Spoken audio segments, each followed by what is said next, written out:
Hello. So what I'm going to do in this video is I'm going to talk a little bit more about the rate law calculations. In particular here, we're going to look at the time-dependent rate law, which is often referred to as the integrated rate law. The rate law that we spoke about in the previous discussion, the previous video, is often called the differential rate law. And the differential rate law is typically a problem where you have different concentrations and different initial rates. There are initial concentrations and initial rates, and then you're asked to do some calculations with that. The integrated rate law is a little different. What you'll notice with integrated rate law problems is that they often involve time. They don't say what the rate is, they'll give you the amount of time. So when you look at these kinetics problems, if you see time information given, that is very often an integrated rate law problem, okay? So let's take a look at one here.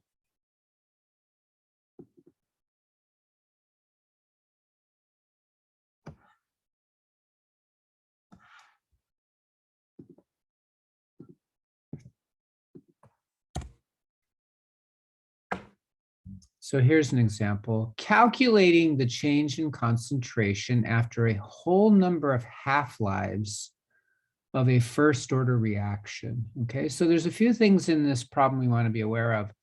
We're looking at changes in concentration. So concentration is changing during a reaction. So imagine this. Imagine that you have some food coloring and you put it a couple drops into the water.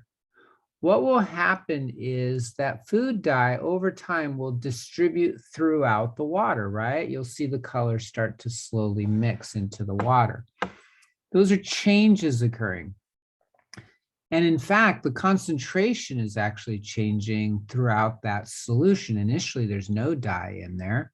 At the beginning, when you put the food coloring in, the top part of the water is very concentrated in food coloring.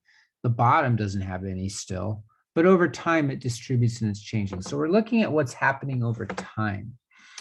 Another thing to be aware of is we're looking in this particular problem at a very specific type where we have a whole number of half-lives, whole number. Now that's significant, but what we're going to do is we're going to look at a general form for solving this.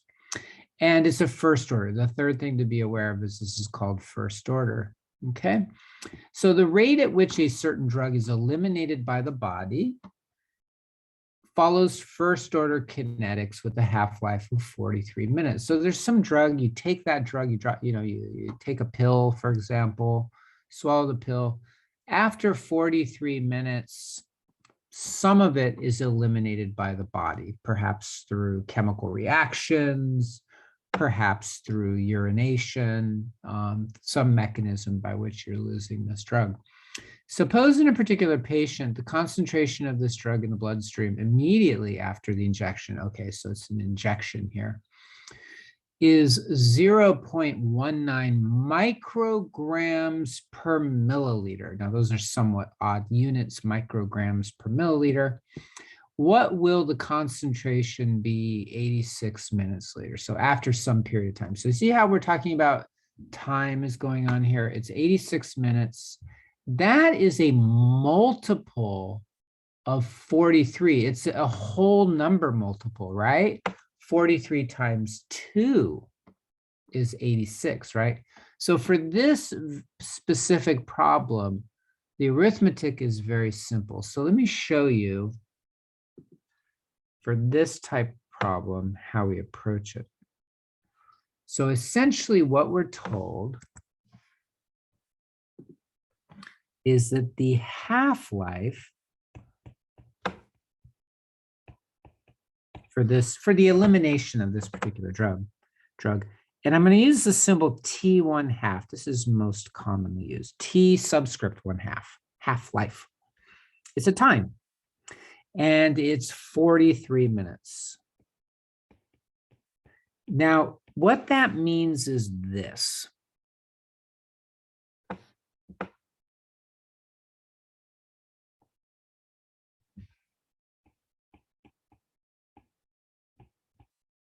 I'm going to put the units in minutes because we're talking about minutes. And we're going to, this will be 0 and this will be 0. This is the concentration. So concentration of the drug in the units of micrograms per milliliter. Okay. So essentially, let me do this right here. 0.05.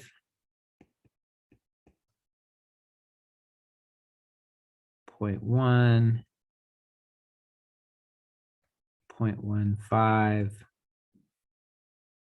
0.20. So I made some numbers there. Now the half-life is 43 minutes. So it might be useful to do, 40 minutes, 80 minutes, 120, 160, 200. Okay. Now we're going to start off at time equals 0 with 0.19. So it's somewhere around here. Okay, actually, let me go ahead and change the color so you can see that a little bit better.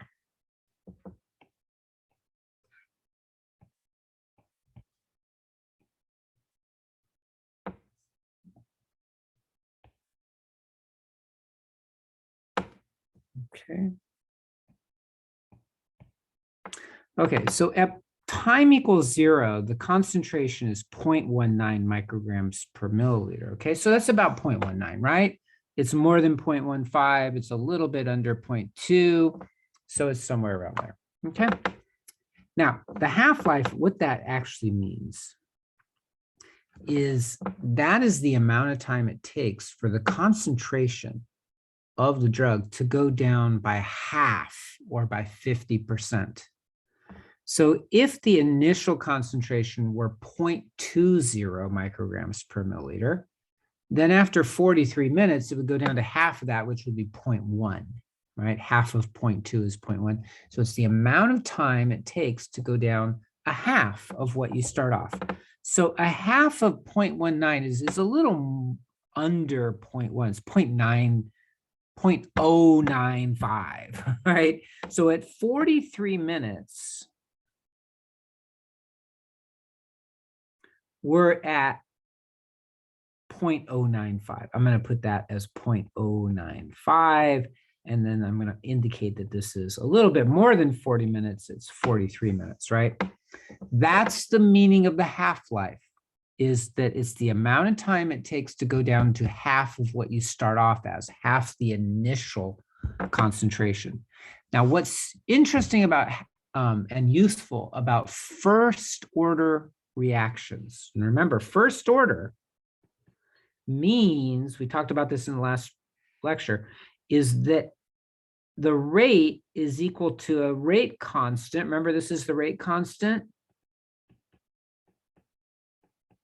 And this is the concentration of the reactant.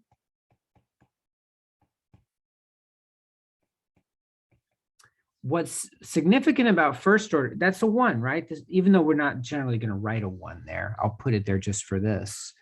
What's significant about first order kinetics is that the next drop of 43 minutes, over 43 minutes, will give you another half.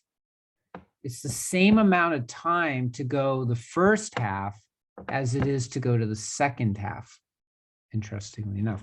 So what happens then is if we now say we're going to start here at 43 minutes, and let's go another 43 minutes, which would be 86.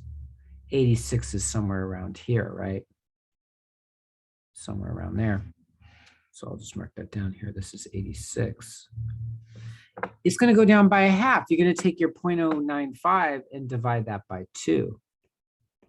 Right? So that's what, 0.0475. So now when you come out to 86 minutes, it's going to be a little bit under 0.05, 0.0475.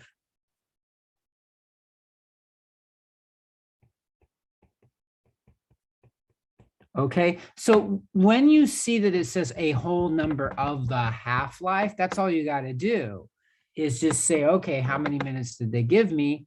it's a multiple of the half-life, 43, 86, 129, right? The next one would be 129.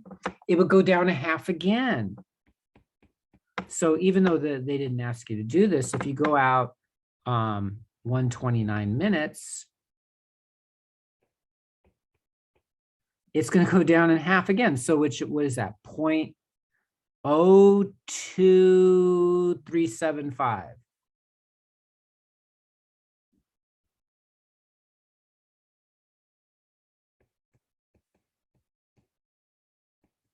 Am I right about that? I think I'm a little bit off there. Let me try that. 475 divided by 2. 0.2375. No, that is right. I got it right. Okay. All right. So at 129 minutes, it would be 0.02375. So what would be the next time that we would look at it if we're doing multiples of half-life? You just add another 43 minutes. So that would be 172. Am I right about that? 172, 30, yeah, 172, which would be like out here. So 172, again, you divide that by 2, and you'd have 0.01185. Okay, so I'm not going to go much further than that, but 0.01, so somewhere around there, 0.01. Now that only works if it's a multiple of the half-life, a whole number multiple that you can do that kind of analysis. And what ends up happening is you start getting a curve that looks like this, which is called an exponential decay.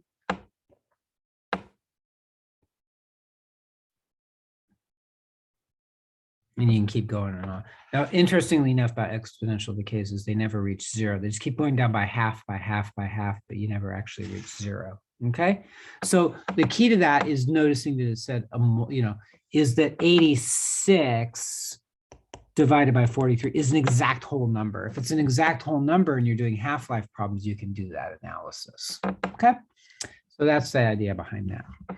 Now, it turns out that mathematically, this half-life is related to what's called the integrated rate law. So what I'm going to do is bring up another one and start talking about the integrated rate law.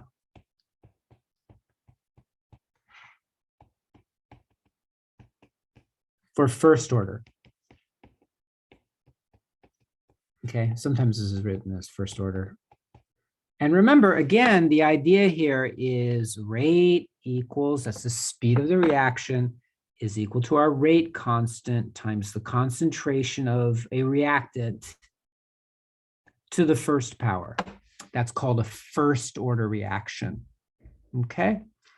Now we can also write this as change in the concentration of A divided by the change in time, right? That's actually how we define the rate earlier in the first lecture on this, is equal to K times the concentration of A. Now, because it's a reactant,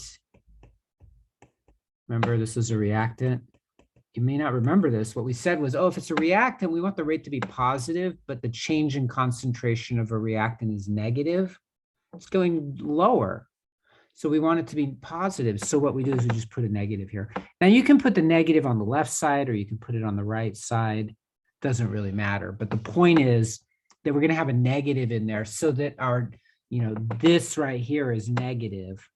So if that's negative and K is positive and A is positive, put a negative on the right side and it works out to be negative on both sides. That's just one way to do it. Okay. So now what does this say? It says that A is changing concentration in time, right? Time is important here. Why is time important? If we're looking at how fast something is changing, time is important for that, right? So here's what we're going to do. We're going to put this through some arithmetic. I'm not going to go through it right here because that would take some time to go through it. But what I'm going to point out is that if you look at the concentration of the reactant in time. So I'm going to put a little t there to say that this is at any time during the reaction. Okay. It is going to be equal to A naught. This is the 0 here means initial. So this would be the initial concentration of A, what it starts off at time equals 0. That's why we put a little 0 there, time equals 0. Okay. Times, so I'll put a little dot there for times, the exponential of minus KT. Okay, now this is sometimes written in a little bit less cumbersome notation. We might just write A sub T without the brackets, meaning, but it would be inferred from that or implied from that it's the concentration of A is equal to A naught, the initial concentration, times E to the minus KT. Okay, E to the minus KT is what that means, raised to the power. Okay, so like if I said 2 to the 4th, we would say 2 to the 4th, 2 raised to the 4th power. Here we would say it's E raised to the minus KT. So I could do 2 to the X, right? 2 raised to the X. I could do 2 to the minus X, 2 raised to the minus X. Or I could do E to the minus KT. We can have any base you want for different types of calculations, 4 to the negative T, for example, okay? Now, E shows up a lot. Again, I'm not going to go over it. It has to do with the arithmetic of this. Maybe I'll make another video for you if you're interested in it, but it just has to do with how the notation that we use for these sorts of natural problems, okay? So now what is the meaning of this? This equation essentially says the following. And it may not be obvious to you, it depends on how much math you've had. If you look at the concentration of A versus time, right? T for time. What's found is you get a concentration that changes very rapidly early on, but then it starts to slow down, the change, and then it starts to go away very slowly. This is called a decay curve, and it's observed in nature a lot. It's actually observed in the removal of drugs, often in the removal of drugs from the body. The body breaks drugs down using enzymes. It falls off. This is called an exponential curve. E exponential, right? And there's your curve, right? Now we would put little points in for our data, but since it's a nice little smooth function, we can actually just draw a curve in to show it a little bit better for what it looks like. That's called an exponential curve, sometimes referred to as an exponential decay. Okay, because it's decaying away, right?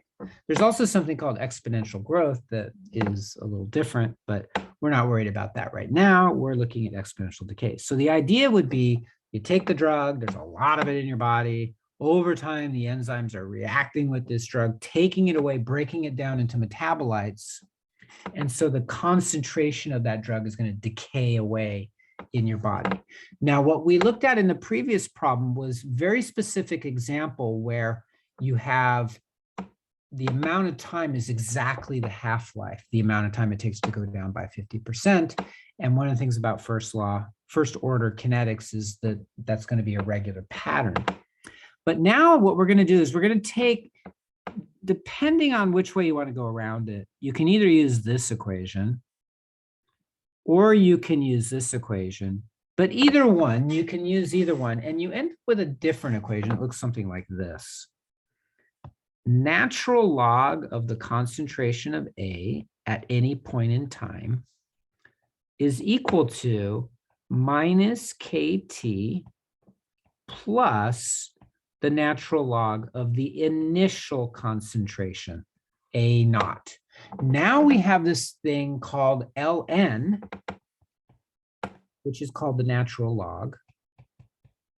It's what's called the inverse function of the exponential function. And it really is going to be useful for us for these problems.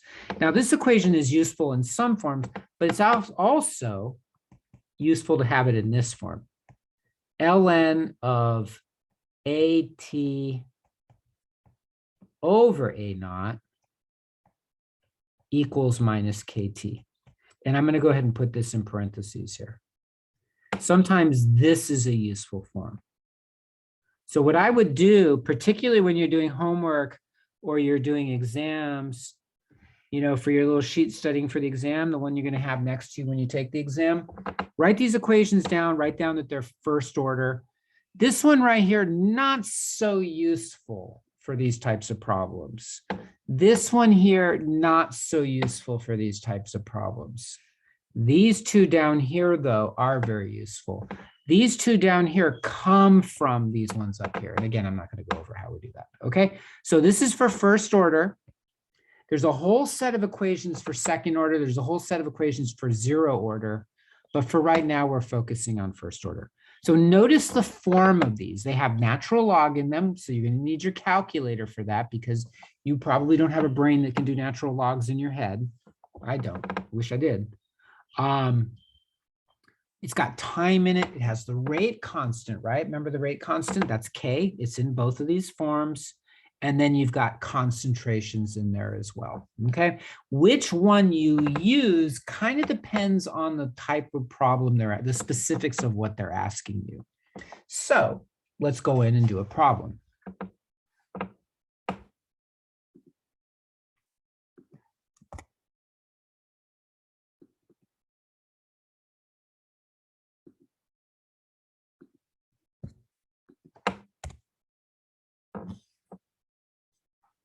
Okay, using an integrated rate law for a first order, again, first order, right? If you see second order in there, you're going to take a similar approach, but there'll be some different equations.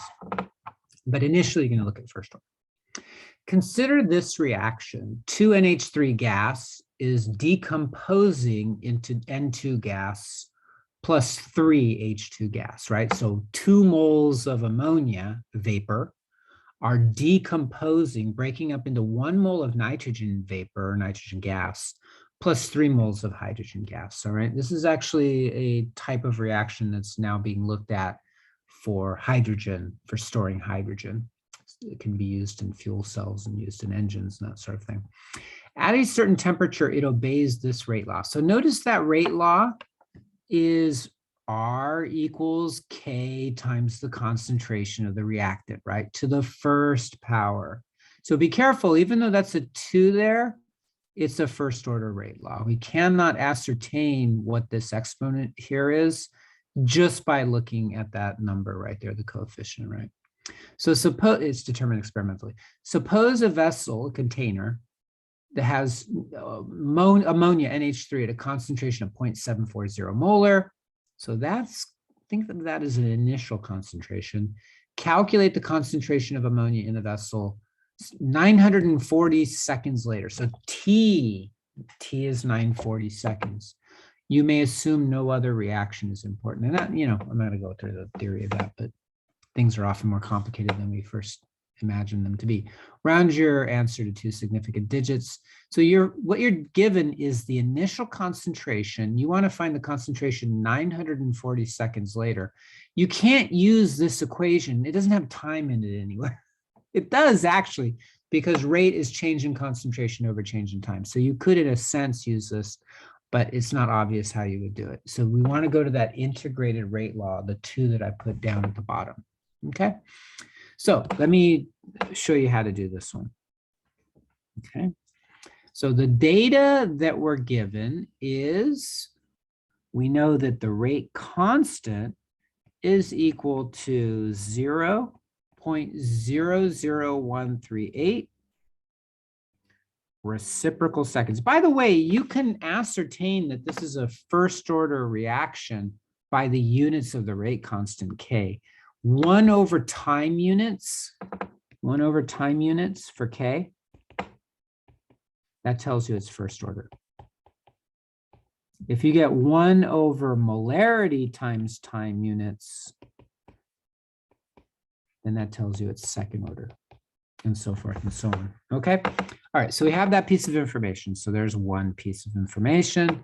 Another piece of information we're told is that you initially put in 0.74. So the initial concentration of ammonia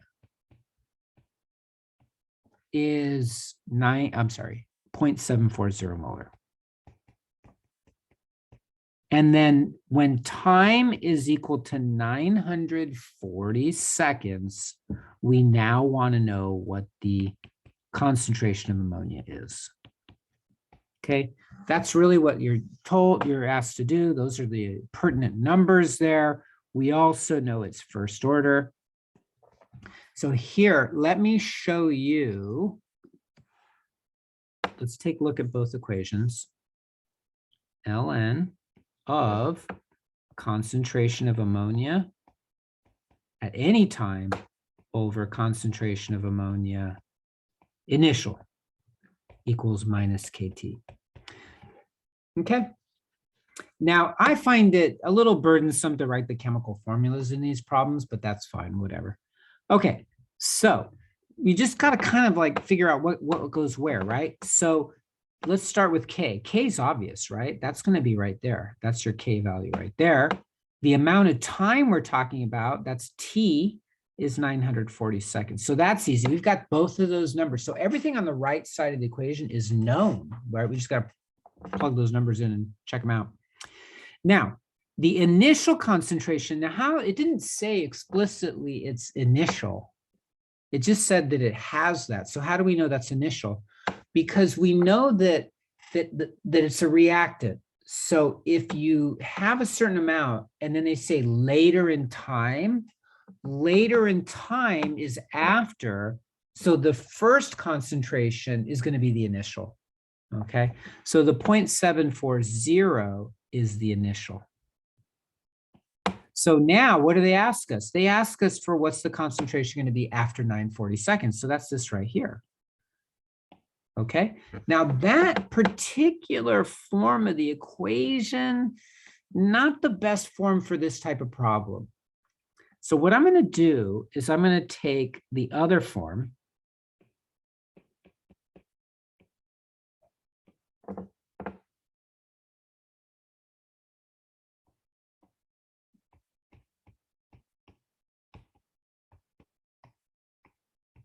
Remember when I put A there. Remember when I said, go ahead and write those two forms down, those two forms of the equation? This is why. So you don't have to go look it up again. Just have it written down. Okay, have it written down for the general form, for A. And then you can just substitute it in the chemical formulas, right? So this might actually be a little better form, because if you think about it, what we want to know is this right here. So now this on the left side is equal to this on the right side plus this. So this we can calculate, this we can calculate, and then we have the, concentration of ammonia after 940 seconds on the left side. I'll show you how to get from the ln to the actual value. Okay, so let's put these numbers in. I'm going to work on the right side. So minus K. So I would say, put the units in. Minus 0.00138 reciprocal seconds. So there's your minus K, right? It's minus K. K is going to be positive. So minus K, and then 940 seconds. T. Now look what happens to the units here. Seconds divided by, remember, seconds to the -1 is the same as 1 over seconds. So if you have 1 over seconds times seconds, they cancel. Right? So there's no units right there. Plus ln of our initial concentration is 0.740. Now, I'm not going to put the units in there. Some things in here are a little bit beyond the scope of this course. When we're taking the natural log or doing the exponential of something, just ignore the units completely. Okay. And I'm not going to explain why, but it's something we would cover in another course, okay? So now here's the trick. You got to be able to use your calculator. So actually, I'm going to try to do this. We're going to take the natural log of 0.740. So let me see. Oh man, I don't want to lose that right there. Okay, so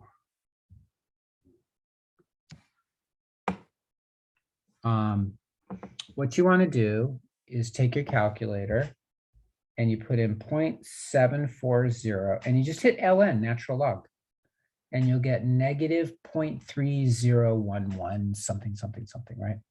Now your calculator might be that you put the function in first and then the number and then equal. So you would put ln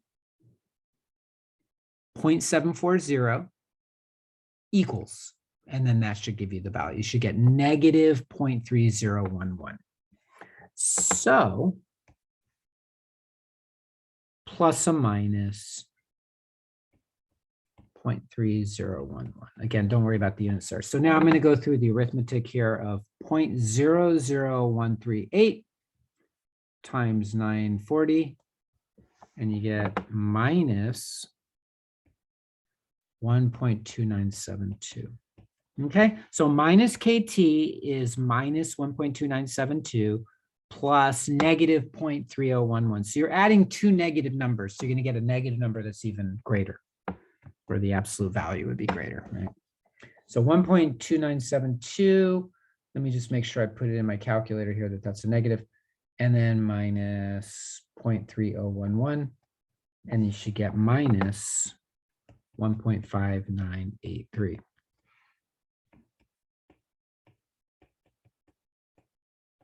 Okay, so check that, right? Obviously, you want to check that on your calculator. As I said, if you're using like an iPhone for your calculator, I don't know if I recommend that or not. I mean, it is a scientific calculator. What you do is you put your 0.740 and just hit ln, and then that'll give you the negative 0.3011. If you're using a Texas Instruments type calculator, typically well, these days, it just depends on which one you're using.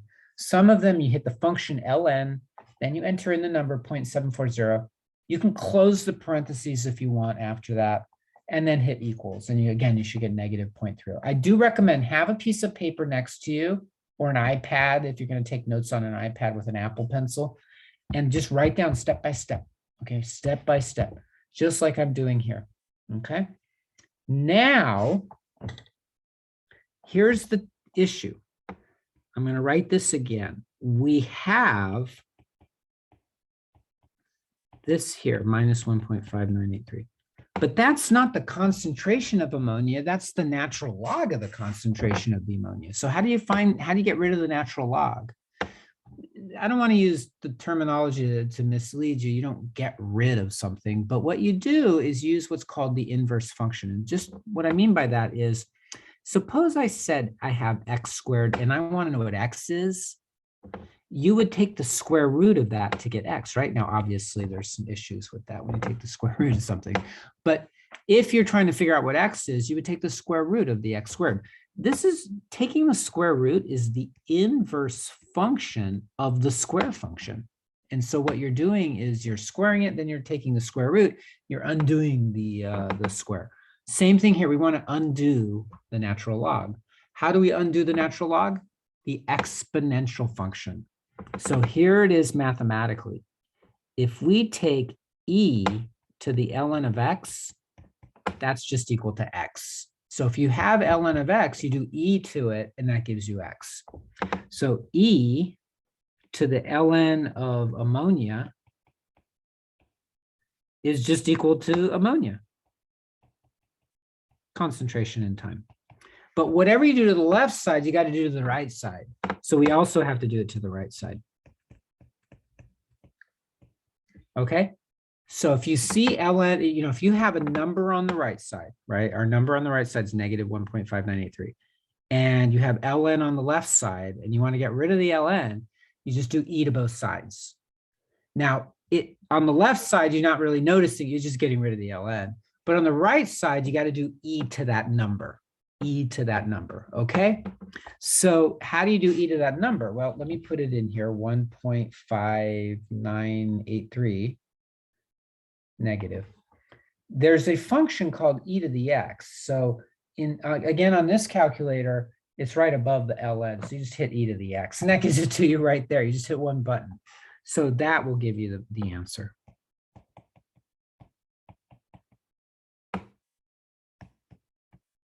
I'm going to put it to 3 sig figs. Now, this is going to be in molarity. So there's your answer. Now, what I'm going to do is I did all that arithmetic. I want to know whether it's actually like reasonable answer. We know it's first order. We know the rate constant is 0.00138. How do we deal with this? Well, one way to do it is to say, look, we know it's a reactant, so it's going to go down over time, right? So if it starts off at 0.740, after some period of time, it should be less than 0.740, and 0.202 is less. Okay, now there's a way to figure out the half-life that I'm not going to go over here to where you can see if it's really pretty close, but it seems reasonable. So it didn't go up, right? Typically, the mistakes people make in here are using the calculator. And so when you're using the calculator, you're more likely to hit, not hit a negative or do E instead of ln, and you end up with a completely different answer than it should be. So if you're looking at time further down the future, it should go down, okay? If it's a product, it should go up, but if it's a reactant, it should go down, right? Okay, so there we go. That's a first order problem. And as I said, there were two forms of the equation. It turns out this one was a little more useful to use for that one, okay? Those are the same equations. They're just manipulated a little way. But again, I don't want to spend too much time going over logarithms and stuff. I can do that in a separate video if you request it, okay? So there we go. So there's that one. I do want to show you a second order problem. Okay, so let's take a look at this one, because there is a second order problem that you have to go through. Here we go. Using a second order integrated rate law to find the concentration change. So second order, that's the key. At a certain temperature, this reaction follows second order kinetics. So they're telling you not first order. Ignore first order. This is second order. With a rate constant of 0.0238 reciprocal molar, reciprocal seconds. By the way, remember what I said earlier? From the units of the rate constant, you can determine what order it is. If you have 1 over molarity in the units, it's a second order. So m to the minus 1. So the reaction is 2HI in the gas form, decomposes, again, decomposition, into H2 gas plus I2 gas. Suppose a vessel contains HI at a concentration of 0.160 molar. Calculate the concentration of HI 930 seconds later. It looks almost exactly like the same question, right? In the previous question, it started off at 0.740 molar for ammonia, and then after 940 seconds, they wanted to know what it is. This one starts off at 0.160, 930 seconds later. But second order, and that's the key here. So before I solve this problem, I want to show you the equation for second order. Okay, so remember, when we're doing second order, that means rate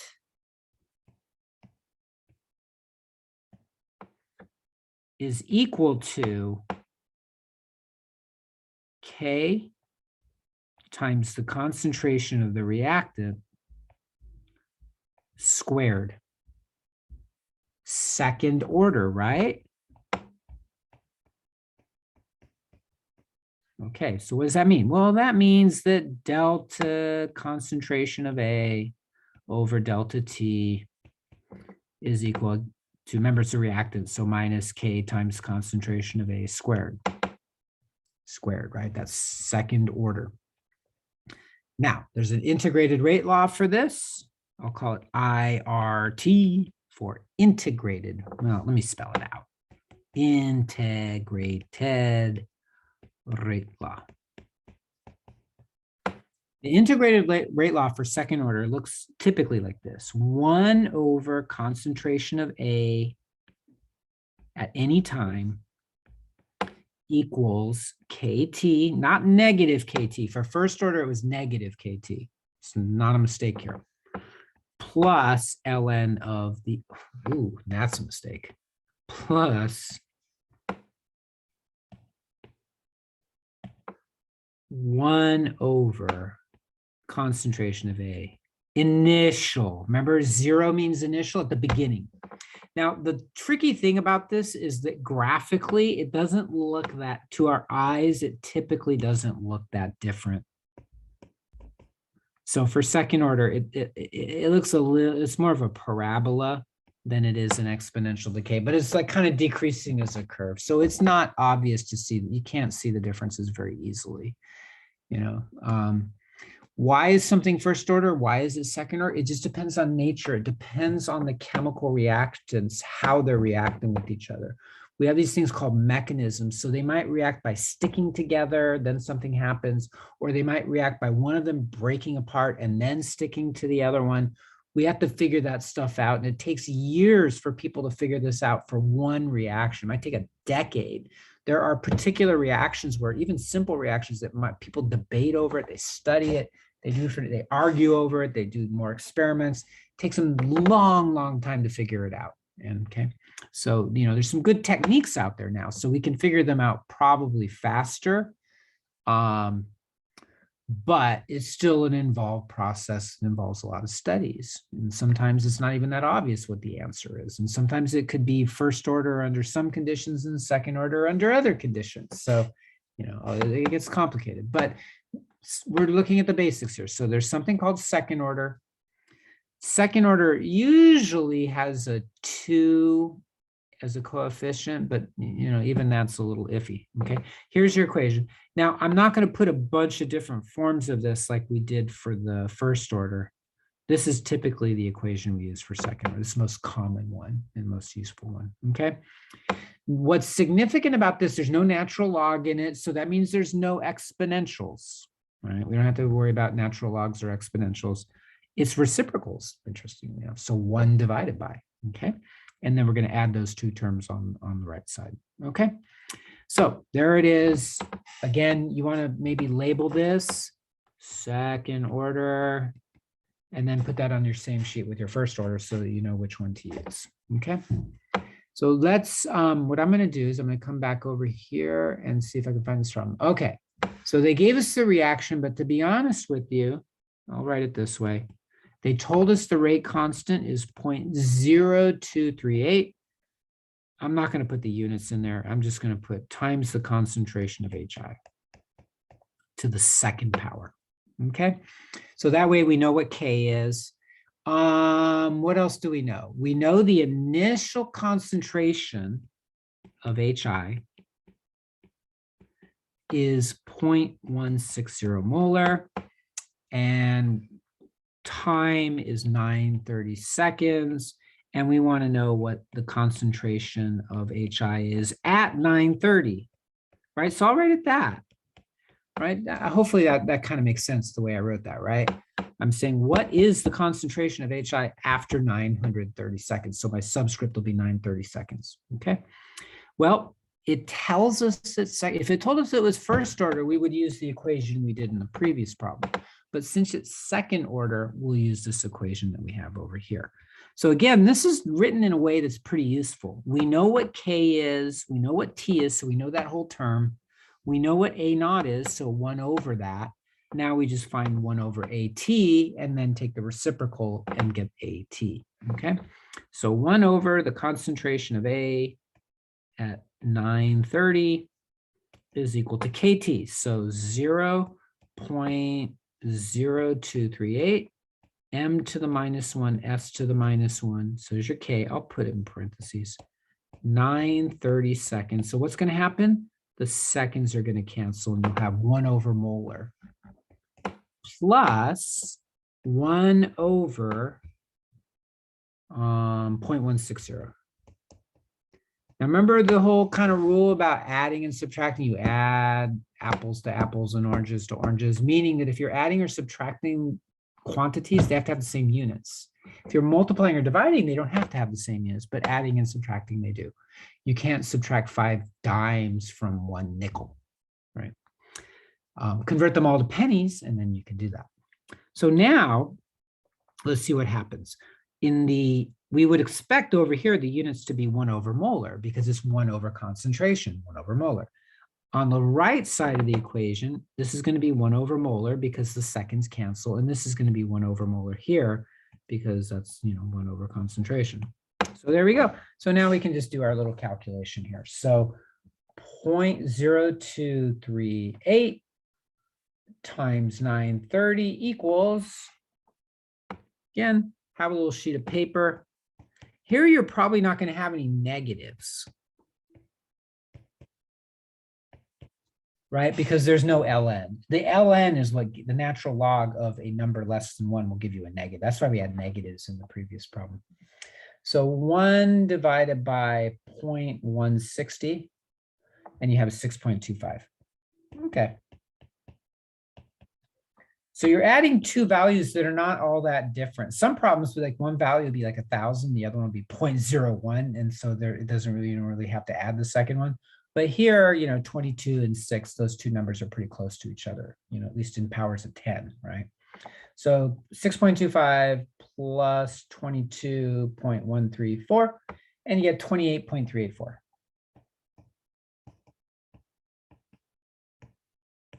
So we're almost done.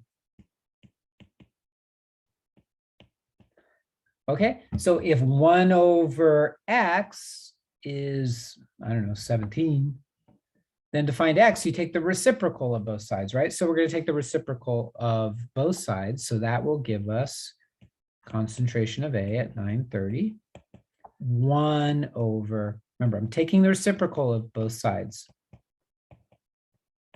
So 1 over 28. So reciprocal of that is 0.0352, 3 significant figures.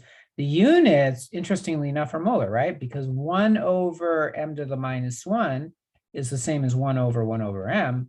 That's just going to be m. So there you go. Does it make sense? Well, you started off at 0.16.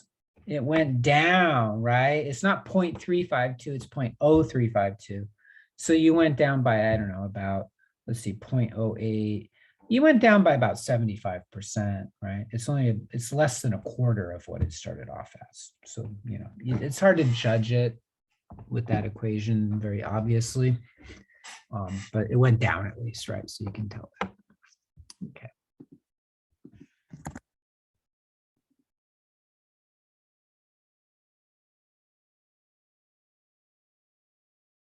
Okay, all right, I'm going to end it right there.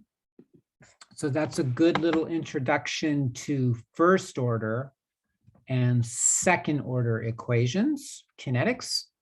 So it also, it connects that idea, right? It connects the idea that exponent in the differential rate law is connected to the form of the equation that we're using here. So if that's a 2, you use the reciprocal. If that was a 1, you would use a exponential or logarithmic function, okay?